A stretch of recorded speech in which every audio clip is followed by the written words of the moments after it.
Good morning children, how are you? నేను ఈరోజు మీకు మన సెకండ్ లెసన్ చెప్పడానికి వచ్చాను. ఫస్ట్ లెసన్లో హోంవర్క్ చేశారనన్నా నేను మిమ్మల్ని కొన్ని మీనింగ్స్ కూడా రాయమన్నాను, చదవమన్నాను, పోయం పాడుతూనే ఉంటారు. ఇవన్నీ మీరు చేశారని నేను అనుకుంటున్నాను. వెరీ గుడ్ స్టూడెంట్స్ కదా మీరు, అన్నీ చేసే ఉంటారు. ఈరోజు నేను మీకు మన సెకండ్ లెసన్ మీకు ఇంట్రడ్యూస్ చేయడానికి వచ్చాను. దానికన్నా ముందు నేను ఒక చిన్న స్టోరీ చెప్తాను, వినండి. ఓకే, ఒక ఊర్లో అజయ్, విజయ్ అనే ఇద్దరు బెస్ట్ ఫ్రెండ్స్ ఉన్నారు. మనకు కూడా ఫ్రెండ్స్ ఉంటూ ఉంటారు కదా, అలాగే అజయ్, విజయ్ అనే ఇద్దరు ఫ్రెండ్స్ ఉన్నారు.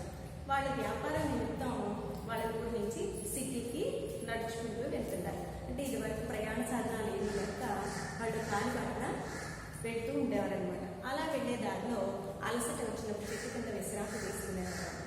అదేవిధంగా ఏమైందంటే వాళ్ళకి వెళుతున్న దారిలో ఎలుగుబంటి ఎదురొచ్చింది. ఎలుగుబంటి ఏం చేసి బయలుదేరిన అది మనుషుల్ని తినేస్తుంది. సో అక్కడ చెట్టు దగ్గరగా ఉంది. అందులో అజయ్ ఏం చేశాడు, వాడికి చెట్టులు ఎక్కడం వచ్చు బాగా. చక్కగా నీట్గా ఆ ఎలుగుబంటిని తప్పించుకోవడానికి తనకు వచ్చిన విద్యని ఉపయోగించి చెట్టు ఎక్కేసి పైన కూర్చున్నాడు. ఎందుకంటే ఎలుగుబంటి చెట్టు ఎక్కలేదు. సో అతను సేఫ్ జోన్లో చక్కగా పైన కూర్చుని ఉన్నాడు అనమాట. మరి వాట్ అబౌట్ అజయ్? మన అజయ్కి పాపం చెట్టు ఎక్కడం రాదు. తన ప్రాణం ఎలా కాపాడుకుంటాడు? తన వెంటనే ఒక మంచి ఐడియా వచ్చింది. ఎప్పుడో విన్నాడు, మంచి ఐడియా వచ్చి తను ఏం చేశాడంటే నేల మీద పడుకుంటాడు.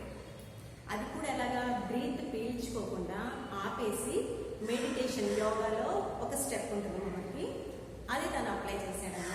గాలి పీల్చుకోకుండా అలా నేల మీద పడుకుని ఉండిపోయాడు. సో గాలి పీల్చుకుండా ఉన్నాడంటే అర్థం ఏంటి? ఆల్మోస్ట్ చనిపోయిన వాళ్ళకి మనం గాలి పీల్చుకోకుండా ఉండడం చూస్తాం. అంటే తను చనిపోయిన బాడీతో సమానం అనమాట. ఆ కాసేపు ఆ ముద్రలో తను పడుకుని ఉన్నాడు. అయితే ఈ ఎలుగుబంటి వచ్చి ఏం చేసింది, ఆ బండి తిందామని దగ్గరికి వచ్చింది. వచ్చి వాసన చూసింది. ఈ మెడ దగ్గర ఇదంతా వాసన చూసింది. చూస్తే వాడు గాలి పీల్చట్లేదు, చనిపోయిన శవం ఇది అని చెప్పి ఎలుగుబంటికి బాగా అర్థమైంది. యానిమల్స్ దగ్గర గుడ్ హ్యాబిట్ ఉందమ్మా, తను సొంతంగా సంపాదించుకుని తింటాయి తప్ప ఫ్రీగా వచ్చినవి తీసుకోవు. అక్కడ ఆల్రెడీ శవం ఉంది కదా అని తనకు ఆకలి వేసినా తినదు. తను చేసి ఫైట్ చేసి వాడిని చంపుకుని తినే లక్షణమే ఉంటుంది. అది కూడా ఆకలి వేసినప్పుడు మాత్రమే, అంతేకాని దొరికిన వల్ల అవి తినవు. అంటే తనగా చంపలేదు కాబట్టి ఆ వ్యక్తిని, ఆ ఎలుగుబంటి వాడిని తినే ఆలోచన తనకి లేదు. వాసన చూసేసి చనిపోయిన శవాన్ని భావించి తన అక్కడి నుంచి వెళ్ళిపోయింది. ఇదంతా పైన కూర్చున్న విజయ్ చూశాడు. చూసి ఏంటిది, ఎలుగుబంటి తన చెవిలో ఏం చెప్పి వెళ్ళింది అని అనుమానం వచ్చి ఎలుగుబంటి వెళ్ళిపోవడం గమనించి గబగబా చెట్టు దిగాడు. చెట్టు దిగి అజయ్ని అడుగుతున్నాడు అనమాట. ఏంటి అజయ్, నీకు ఎలుగుబంటి ఏం చెప్పింది చెవిలో అని అడిగాడు. అడిగితే వెంటనే అజయ్ ఏమన్నాడంటే, అలాంటి ఫ్రెండ్స్ తోటి ఫ్రెండ్షిప్ చేయకు అని చెప్పిందిరా, నీతో ఫ్రెండ్షిప్ మానేనుంది, నన్ను నీతో అసలు ఫ్రెండ్షిప్పే చేయొద్దని చెప్పి వెళ్ళింది నాకు అన్నాడు. వెంటనే విజయ్కి ఆశ్చర్యం వేసింది. అదేంటి అలా ఎలా చెప్తుంది అనుకుని అప్పుడు తనకి బుద్ధి వచ్చిందనమాట. అయ్యో వీడు నా ఫ్రెండ్ కదా, నేనేమో వీడిని కష్టం వచ్చినప్పుడు వదిలేసి నా ప్రాణాన్ని రక్షించుకున్నాను, అతని ప్రాణం గురించి నేను ఆలోచించలేదు, ఇది తప్పే కదా, అందుకనే వాడు ఆ మాట అన్నాడు. నిజంగా ఎలుగుబంటి అలా చెప్పుండదు, వాడు నాకు బుద్ధి చెప్పాడు, సారీరా నేను చాలా తప్పు చేశాను, ఇంకెప్పుడు అలా చేయను, కష్టం వచ్చినప్పుడు నిన్ను వదిలి నేను వెళ్ళను, ఇంకెప్పటి నుంచి వెళ్ళను, సారీ అని చెప్పి తను తప్పు తను తెలుసుకున్నాడు. నిజంగా వాడు కరెక్ట్ ఫ్రెండ్ అమ్మా, మీరు చెప్పండి. అసలు ఫ్రెండ్కి కష్టం వచ్చినప్పుడు మన ఫ్రెండ్స్ మనతో ఉంటే, మనని రక్షిస్తే వాడు అసలైన ఫ్రెండ్. మనకి కష్టాలు ఉన్నప్పుడు మనని వదిలేసి మనం బాగున్నప్పుడు మాత్రమే మనతో కూడా ఉండేవాడు అసలైన ఫ్రెండ్ కాదు. అందుకనే మనకి ఇంగ్లీష్లో ఒక ప్రోవర్బ్ ఉంది, a friend in need is a friend indeed. అంటే ఏంటి, మనకి అవసరం వచ్చినప్పుడు, మనకి కష్టాలు వచ్చినప్పుడు ఎవరైతే మనతో కూడా ఉంటారో వాడు మాత్రమే అసలైన ఫ్రెండ్. అంతేకాని మిగతా వాళ్ళు మన ఫ్రెండ్స్ కాదు. మన ఆనందంగా కూడా ఉండేవాడు ఫ్రెండ్స్ కాదమ్మా, కష్టాల్లో కూడా వాడు మనతో కూడా ఉండాలి, అప్పుడే నిజమైన ఫ్రెండ్ అవుతాడు. ఈ కథ ద్వారా మీకు అర్థమైంది కదా, ఫ్రెండ్స్ అనేది మనం ఎలా సెలెక్ట్ చేసుకోవాలి, అసలు ఫ్రెండ్ అనేవాడు ఎలా ఉంటాడు అనేది అర్థమైంది కదా. దీన్ని బేస్ చేసుకునే ఈరోజు మన పాఠం. आज का हमारा लेसन सच्चा दोस्त। आपका नाम क्या है बेटा?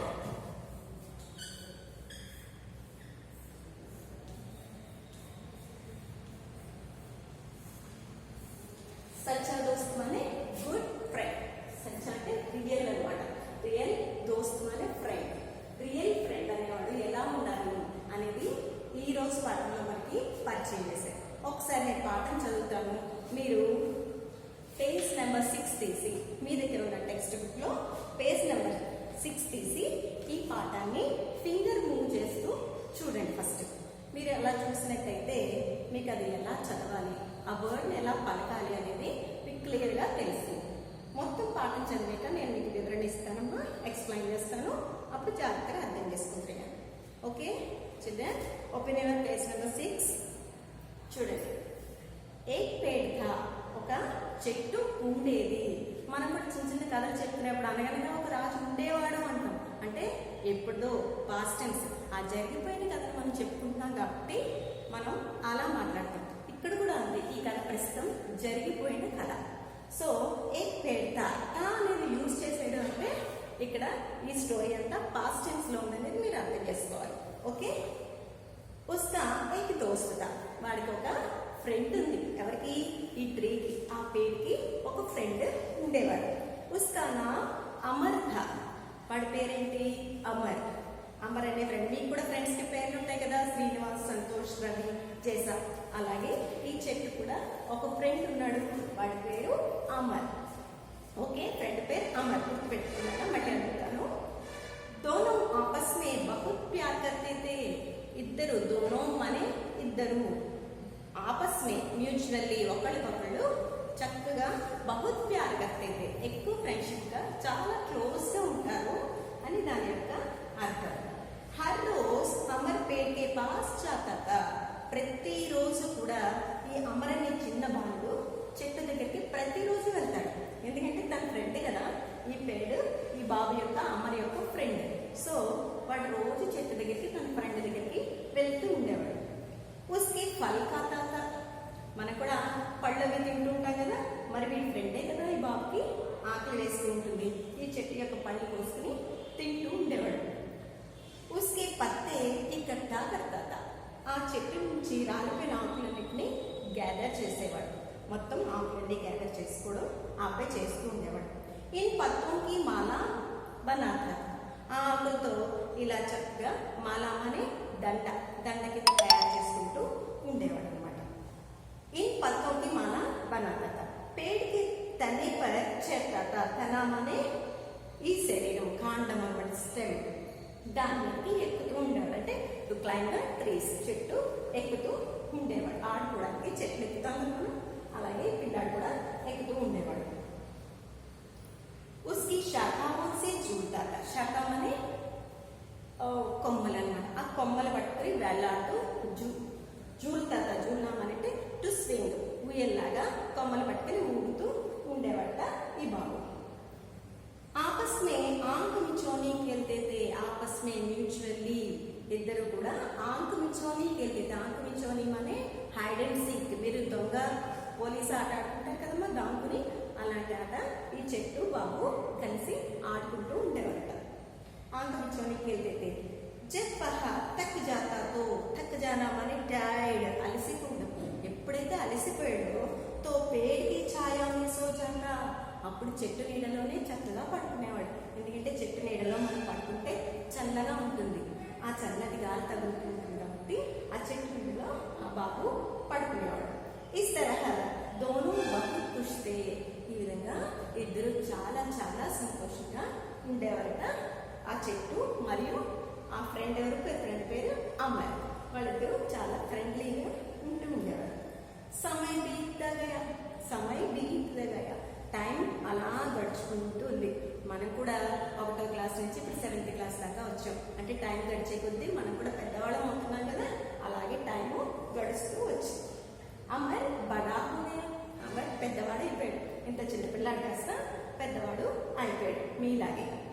నెక్స్ట్, ఆ నౌకరీకి తలాష్ మే షహర్ జానా చాహతా థా, వాడు నౌకరీ అనే జాబ్, పెద్దవాళ్ళు ఏదో చదువుకుని మనం ఏదో ఉద్యోగం చేసి డబ్బులు సంపాదిస్తాం కదా, అలాగే ఈ అమ్మరు కూడా పెద్ద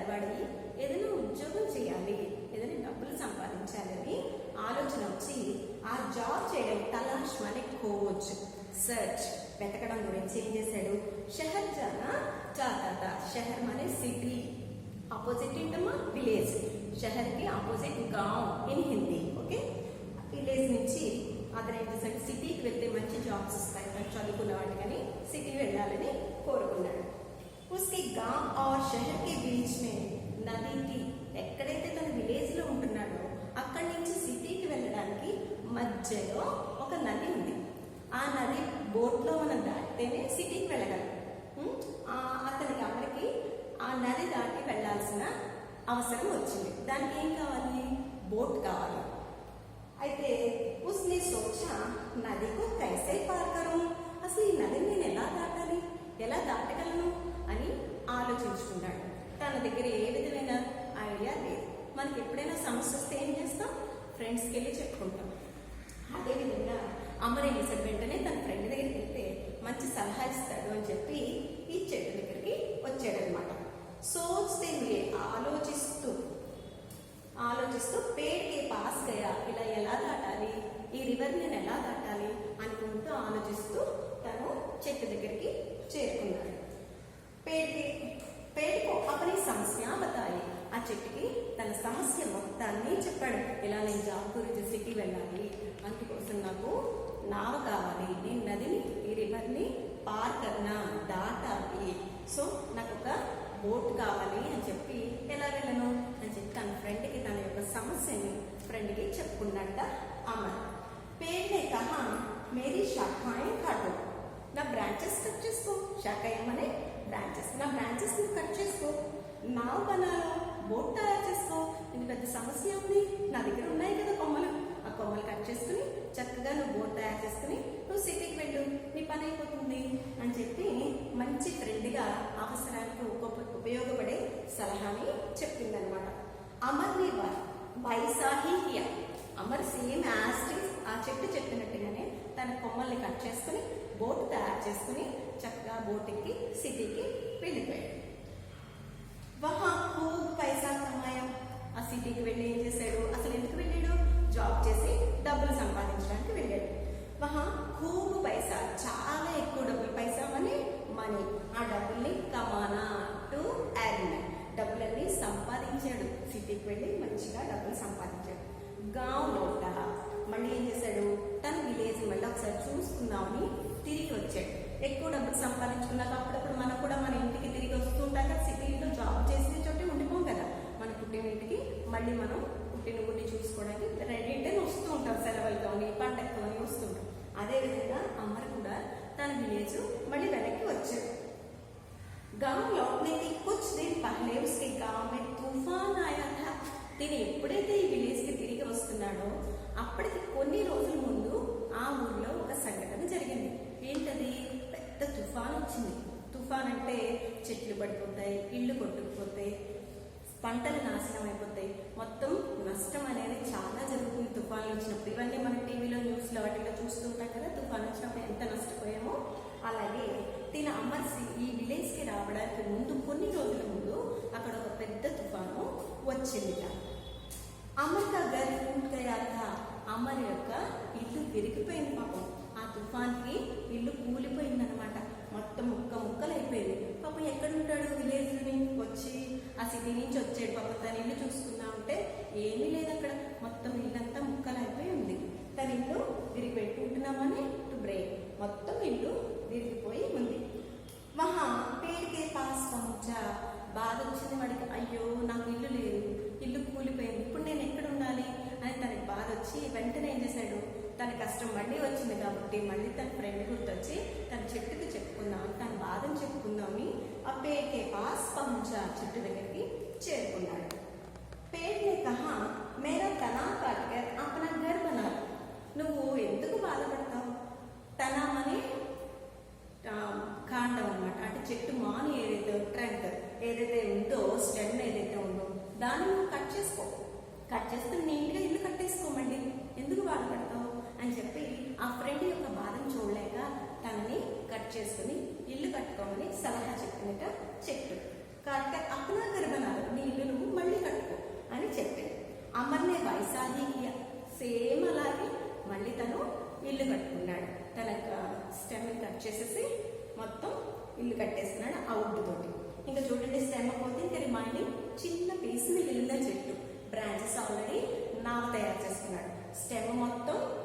ఇల్లు కట్టేసుకున్నాడు. ఇంకా చెట్టు ఏం మిగిలింది? ఈ కాస్త మిగిలింది. ఇంత అందంగా ఉండే పెద్ద చెట్టు ఇప్పుడు మనకి ఇంత చిన్న ముక్కలాగా మిగిలిందనమాట. అంటే చెట్టు తన సర్వస్వం అతనికే సమర్పించుకుంటూ వస్తుంది ఎప్పటి నుంచో. ఎందుకంటే ఫ్రెండ్ కాబట్టి. బహుత్ సమయం బీత్ గయా, అలా చాలా రోజులు గడిచే. అవి అమర్ బూఢా హో గయా, ముసలివాడైపోయాడు. ఈ అమర్ ఇంత చిన్న పిల్లాడు కాస్త ఇంత పెద్దవాడైపోయి ముసలివాడు కూడా అయిపోయాడు అనమాట. ఇంకా వహా సర్దీ మే కాంపతే హుయే పేడ్ కే పాస్ పహుంచా. ముసలివాడికి చలి ఎక్కువ వేస్తుంది కదమ్మా, అలా సర్దీ మానే కోల్డ్. అతనికి చాలా చలిగా అనిపించి ఆ చలిని తట్టుకోలేక తన చెట్టు దగ్గరికి, ఫ్రెండ్ దగ్గరికి వెళ్ళాడు. ఈ మాత్రమే మిగిలింది ఇప్పుడు ఫ్రెండ్. అయినా సరే ఆ ఫ్రెండ్ దగ్గరికి వెళ్ళి అక్కడ కూర్చున్నాడు అనమాట. पेड़ ने कहा मेरी सूखी लकड़ियां जलाकर अपनी सर्दी लगाओ. सूखी लकड़ियां, लकड़ी माने వుడ్. ఏదైతే ఎండిపోయిన ఈ మాను చిన్న ముక్క ఉందో దాన్ని ముక్కలుగా నువ్వు చేసుకుని మంటలు వేసుకుని సర్దీ బగాలో నీ చలిని పోగొట్టుకో. బగానం అని పోగొట్టుకోవడం, చలిని పోగొట్టుకో అని చెప్పి సలహా ఇచ్చిందట తన చెట్టు. తన ఫ్రెండ్ అయిన చెట్టు ఇచ్చింది. అమర్ని వైసాహిగా సేమ్ మళ్ళీ చెట్టు ఎలా చెప్పిందో ఆ సలహానే ఫాలో అవుతూ మళ్ళీ అలాగే చేసేట అమర్. ఇస్ తరహా పేడ్నే అప్పని సచ్చి దోస్తీ నిభాయి. ఈ విధంగా ఈ చెట్టు తన నిజమైన ఫ్రెండ్షిప్ని ప్రూవ్ చేసుకుంది. ఎలాగా? కష్టాలు వచ్చినప్పుడు తన ఫ్రెండ్కి అండగా నిలిచి అన్ని రకాల తను చేయగల సహాయాన్ని చేసి పెట్టింది అనమాట. అప్పుడు సర్కోచ్ దాని తన దగ్గర ఉన్న మొత్తం నీడనిచ్చింది, పళ్ళునిచ్చింది, గాలినిచ్చింది, ఆడుకోవడానికి తనకి ఉయ్యాలు ఊగడానికి పర్మిషన్ ఇచ్చింది, కొమ్మలు బట్టి ఊగాడు, సంతోషాన్ని ఇచ్చింది తనకి. నెక్స్ట్ పడుకుంటే సేద తీర్చింది. ఈ విధంగా ఇల్లు నావు కట్టుకోవడానికి స్టెమ్స్ని ఇచ్చింది, ఇల్లు కట్టుకోవడానికి మాన్లు ఇచ్చింది, మొత్తం అన్నీ ఇచ్చేసింది. ఆ ఫ్రెండ్కి ఎప్పుడు ఏది అవసరమైతే అది తన చక్కగా తన దగ్గర ఉన్నవన్నీ ఆ బాబుకి సప్లై చేసింది, మొత్తం అన్నీ ఇచ్చేసింది. అంటే ఫ్రెండ్ కష్టంలో ఉంటే చూడలేదు కాబట్టి అసలైన ఫ్రెండ్ అంటే అదే. ఆ విధంగా తను చెట్టు మొత్తం సర్వస్వం పిల్లాడికి ఇచ్చేది. ఆఖరికి ఆ మిగిలిన వుడ్ని కూడా మంట వేసుకుని ముసలితనంలో చలి కాచుకోమని కూడా సలహా చెప్పింది. ఆ విధంగా అసలైన ఫ్రెండ్షిప్ని తన నిభానానే తో ఫిలప్ చేసింది. మొత్తం తన ఫ్రెండ్షిప్ని పూర్తిగా చేసి పెట్టింది అనమాట మన చెట్టు. అప్పుడు సర్కొచ్చి దానం మొత్తం తనకున్నదంతా దానం చేసేసింది, మొత్తం దానం చేసేసింది. అప్పుడే సచ్చి దోస్తుకు కోనామనే లాస్ అయిపోయి మొత్తం పోగొట్టుకున్నాడు. ఇప్పుడు ఏది చెట్టు లేదు కదా ఇక్కడ, మొత్తం తన ఫ్రెండ్ని మొత్తం పోగొట్టేసుకున్నాడు. తనే వాడుకుని మొత్తం తన చెట్టుని పోగొట్టుకోవడం జరిగింది. అంత మంచి ఫ్రెండ్ని పోగొట్టుకుని అమర్ బడా దుఃఖీ హోనా అంటే బాధపడ్డాం. తను చాలా బాధపడ్డాడు. అయ్యో ఇక నాకు ఫ్రెండ్ లేదు, నా ఫ్రెండ్ రోజు కష్టం చెప్పుకునేవాడిని, ఇప్పుడు ఎవరితో చెప్పుకోను, నేను నాకు ఫ్రెండ్ లేకుండా పోయింది అని చెప్పి బాధపడడం మొదలుపెట్టాడు ముసలితనంలో. అప్పుడే ఉస్నే పేడ్ లగానే కా నిర్ణయం లియా. వెంటనే ఒక ఆలోచన వచ్చింది దానికి. నేను నా ఫ్రెండ్ని పోగొట్టుకున్నాను, నేను ఎలాగో ముసలివాడిని అయిపోయాను, అలాగే మిగతా వాళ్ళు కూడా చెట్టు అనే మంచి ఫ్రెండ్ని నేను ఇవ్వాలి అని తనకి థాట్ వచ్చి ఆ రోజు నుంచి మొక్కలు వేయడం మొదలుపెట్టాడు అనమాట. మంచి ఆలోచన కదా పిల్లలు. అలాగా చెట్లు మనం ఎక్కువ నాటితే అది మనకి ఎన్నో రకాల ఉపయోగాలు. చెట్టు వల్ల మనకు ఉపయోగాలు ఏమున్నాయి? ఆక్సిజన్ ఇస్తుంది, ఫ్రూట్స్ ఇస్తుంది, షాడోని ఇస్తుంది, ఫ్లవర్స్ ఇస్తుంది.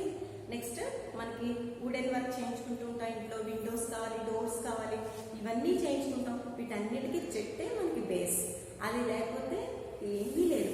నెక్స్ట్ ఆక్సిజన్ కావాలన్నా మనకి చెట్టే కావాలి. ఇప్పుడు నేను మీకు ఇందులో కఠిన పదాలు అంటే హార్డ్ వర్డ్స్ ఏమున్నాయో బోర్డు మీద రాస్తాను, మీ బుక్స్లో నోట్ చేసుకోండి. చూడండి అన్న, ఇది నేను మీకు కొన్ని పిక్చర్స్ వేసుకొచ్చాను మీనింగ్స్లోవి, ఒకసారి చూడండి, మీకు ఐడియా వస్తుంది. ఓకే, పేడ్ అంటే ట్రీ, ఫల్, ఫ్రూట్స్. ఫల్కి ఫ్రూట్స్ అని చెప్పాను కదా, హిందీలో ఫ్రూట్స్ రెండు వేరేగా ఉంటాయమ్మా. కానీ హిందీ మన ప్లూరల్ ఫామ్లో ఫల్ వస్తుంది, ఎందుకంటే అది నౌన్. మనకి నౌన్ ఎప్పుడు ప్లూరల్ ఫామ్లోకి మారు, అదొకటి మీరు గుర్తుపెట్టుకోవాలి. నెక్స్ట్ మాల, గార్లాండ్. ఓకే, ఇక్కడ చూడండి సిటీ, షహర్ అనే సిటీ. చూడండి చిన్న సిటీ వేసుకొచ్చాను నేను మీకు. ఇది గావ్, విలేజ్లో చిన్న ఇల్లు, ఒక బావి, చిన్న చెట్లు, కాకులు ఎగురుతున్నట్టు అన్నీ ఉన్నాయి కదా. ఈ విలేజ్ వాతావరణం ఈ విధంగా ఉంటుందన్నమాట. మనం కూడా అమ్మమ్మ వాళ్ళ ఇంటికి వెళ్తుంటాం కదా విలేజెస్కి, సేమ్ ఈ సేమ్ థింగ్ మీరు అక్కడ చూసే ఉంటారు. Next now, boat. బోట్ అంటే పడవ, నదిలో మనం వెళ్ళడానికి, పార్ కర్నే కే లియే అంటే దాటడానికి మనం దీన్ని వాడుతూ ఉంటాం. ఘర్, హౌస్. ఓకే, ఇల్లు అనమాట. ఇప్పుడు మీకు ఇందులోనే విలోమ్ శబ్దం అనే ఆపోజిట్స్ ఏదైతే మనకి లెసన్లో కొన్ని పదాలు వచ్చాయో వాటి ఆపోజిట్స్ కూడా ఉంటాయి. అవి మనం ఒకసారి చూద్దాం. దోస్త్, శత్రు. షహర్, గావ్. బహుత్, కుచ్. ప్యార్, ద్వేష్. खुश, बेखुश. सर्दी, गर्मी. सच्चा, झूठा. खोना, पाना. सूखा, गीला. पास, दूर. ఓకే, ఈ విధంగా మనకి పాఠంలో వచ్చిన వాటికి ఇవి ఆపోజిట్స్ అన్నమాట. నెక్స్ట్ సమానార్థి శబ్దం అంటే ఈక్వల్ మీనింగ్స్ని వచ్చే పదాలు అన్నమాట. సమానార్థి మనకి ఈక్వల్ మీనింగ్ని ఇస్తాయి. दोस्ती, मित्रता. तलाश, खोज. दोस्ती అంటే ఫ్రెండ్షిప్, ఫ్రెండ్. మిత్రత అన్న ఫ్రెండ్షిప్. తలాష్, ఖోజ్ అంటే సర్చ్, టు సర్చ్ అనమాట. ఏ వర్డ్ రాసినా మీకు ఆ మీనింగే వస్తుంది. ఇకట్టా, జమ అంటే గ్యాదర్ చేయడం అనమాట. పేడ్, వృక్ష. పేడ్ అన్న వృక్ష అన్న ఒకటే. మీరు ఒక్కొక్కసారి ఇది విని ఉంటారు, ఒక్కొక్కసారి ఇది విని ఉంటారు. వేరే వేరే అనుకోకలేమో, రెండు ఒకటే. మాల, హార్. మాల అనే గార్లాండ్. హార్ అన్నా కూడా మెడలో వేసుకునే మాలే, గార్లాండ్. ఓకే, మీకు ఇవి నేను బోర్డు మీద రాసాను, ఒకసారి మీ నోట్స్లో రాసుకోండి. నోట్ చేస్తే మళ్ళీ మీనింగ్స్ అని మనం హోంవర్క్ చేయాలి కదా, చదువుకోవాలి కదా. ఒకసారి చాలా క్లియర్గా మీరు రాసుకోవాలి. నేను చెప్తాను, మీరు రాసుకోండి. పేడ్, ట్రీ. दोस्त, फ्रेंड. नाम, नेम. आपस में, म्यूचुअली. फल, फ्रूट्स और फ्रूट ఏదైనా కరెక్టే. ఇకట్టా, గ్యాదర్. మాలా, గార్లాండ్. तना, स्टेम. शाखा, ब्रांच. नौकरी, जॉब. शहर, सिटी.